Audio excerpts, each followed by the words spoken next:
Parang may kakaibang lasa pero ang sarap pa rin. Nagugugutom ako. Tulong! Sana makahanap na tayo ng pwede mapagtrabahuhan para mabilhan kita ng gatas, Jose. Ang lakas mo pa naman dumede. Pasensya ka na anak at kailangan mo sumama sa akin sa initan. Kung buhay at kasama lang sana natin ng mama mo. Ay, ano to? Bakit ang daming paru-paro? At parang gusto nila makipaglaro sa'yo, anak. Ikaw pala ang nakita kong bata sa isipan ng anak ko. Sana nagustuhan mo ang mga pinadala ko sa'yo. Napaka-cute naman ng apo ko.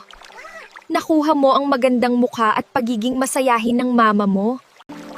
Ma, may kausap po ba kayo? Parang naririnig ko po kasi kayong nagsasalita sa labas. Wala Lira, may binabasa lang ako. Ganun po ba? Pero ina, sino po yung bata na tinitignan ninyo? Siya yung... Mahal na Reyna, pinapatawag po kayo ng mahal na hari sa kanyang silid. Teka lang anak ha, pupuntahan ko muna ang tatay mo. Sige po ina. Matignan nga.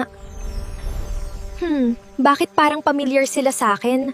Pero hindi ko maalala kung saan kami nagkita. Teka, yung suot ng bata na jade pendant, parang kaparehas ng sakin. Saan ko na kaya nailagay yun? Naririnig ko ang inyong usapan, kaya pinatawag kita. Alam kong hindi mo matitiis na sabihin kay Lira ang totoo. Alam kong mahirap sa'yo to, pero isipin mo ang kaligtasan niya. Hindi siya ligtas sa mundo ng mga tao, kaya inalis ko ang alaala niya doon.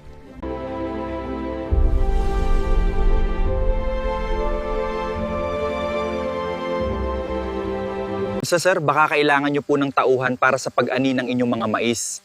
Kayo na po bahala kung magkano o ano po ang ibabayad ninyo sa akin. Teka iho, ano ba tinapos mo? Grade 3 lang po ang tinapos ko, sir. Pasensya ka na iho ha. Hindi kasi kami basta-basta kumukuha ng tauhan. Ah, ganun po ba sir? Sige po, salamat. Tara anak, subukan pa natin sa iba. Lo, baka kailangan nyo po ng katulong mag-araro ng inyong taniman? Ay mabuti naman iho, at napadaan ka dito. Kasi masakit ang katawan ko kaya hindi ko magawang mag-araro. Kaya mo ba gawin yon? Oh, Lo, kayang-kaya po. Diyan ako lumaki. Mabuti naman kung ganun. Ito nga pala yung kalabaw na gagamitin mo. Bayaran na lang kita mamaya. Sige po, Lo. Salamat po. Salamat at may tumanggap din sa atin, anak. Mabuti na lang din nakatagpo tayo ng taong handang tumulong sa kapwa.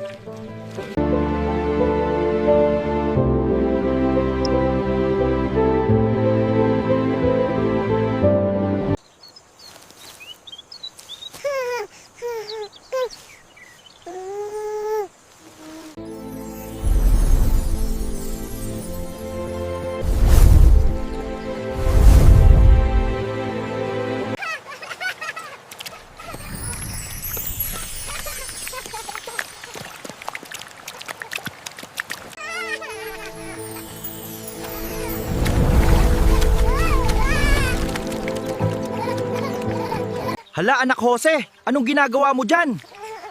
Ang dumimi na, lagot tayo sa lola mo nito. Ito na, iho, maraming salamat at natapos mo ng maaga. At naararo mo lahat kahit yung hindi ko sinabi. Paanong natapos? Teka lang, kalabaw ko ba to? Bakit parang lumaki? Ikaw ba yan, Carla? Hala, paano nangyari to? Nag-araro ka lang buong araw, nagkamasel ka bigla. Lo, maraming salamat po dito ha. Paano po? Mauna na muna kami. At baka gabihin po kami sa daa. Sige, mag-ingat kayo ha, sa susunod ulit.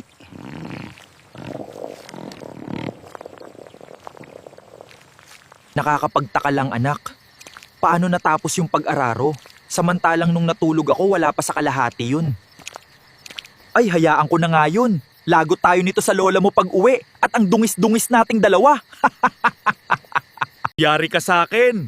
Masarap ang pagkain ko ngayon.